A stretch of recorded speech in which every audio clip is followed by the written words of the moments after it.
The Battle of Mokra took place on October 10, 1445 near Mountain Mokra.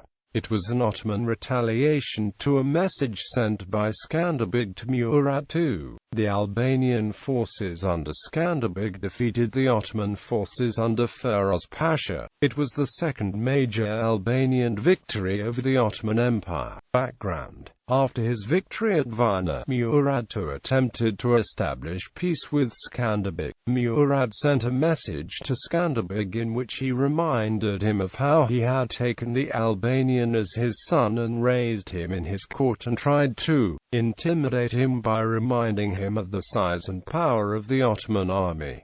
Skanderbeg received the letter and decided to respond. Skanderbeg reminded Murad how he had broken the Ottoman army at Torviol, and that with the true faith of Jesus Christ, sure that he had chosen the greatest side. Quote, when the Turkish ambassador left to send the message to Murad, Skanderbeg told his men to prepare for an incursion.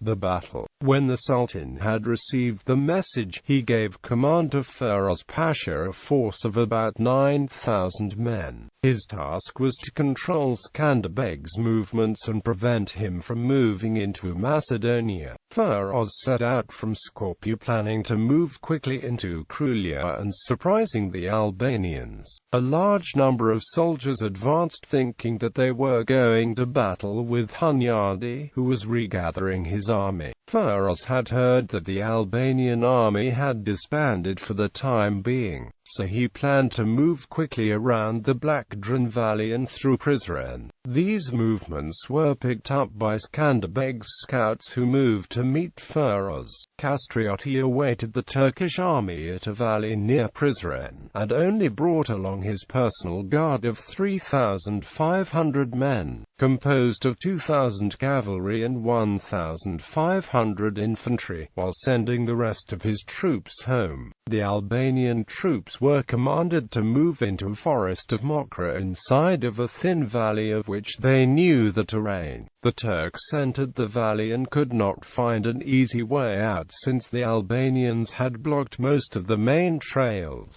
The Ottoman cavalry were allowed limited movement due to the woods and were assaulted by the Albanian infantry. The Ottoman force routed, leaving behind 1,500 dead and 1,000 wounded men as stragglers that were imprisoned by the Albanians. Firuz Pasha died in the battle. Aftermath. The Europeans were reassured by the Battle of Mokra after the loss at Varna. Pope Eugene IV raised a hymn as a praise that Christendom has been provided with a new defender after he heard of the battle. Alfonso V of Aragon sent many praises to Skanderbeg along with the papacy to Durazzo. The papal ambassadors arrived at Kruju sending the news that a new bishop, Peter Perletti, had been appointed. Skanderbeg sent 4 Ottoman standards that he had captured to Alfonso to prove his victories. Skanderbeg and Alfonso became close allies while also establishing connections with other European states.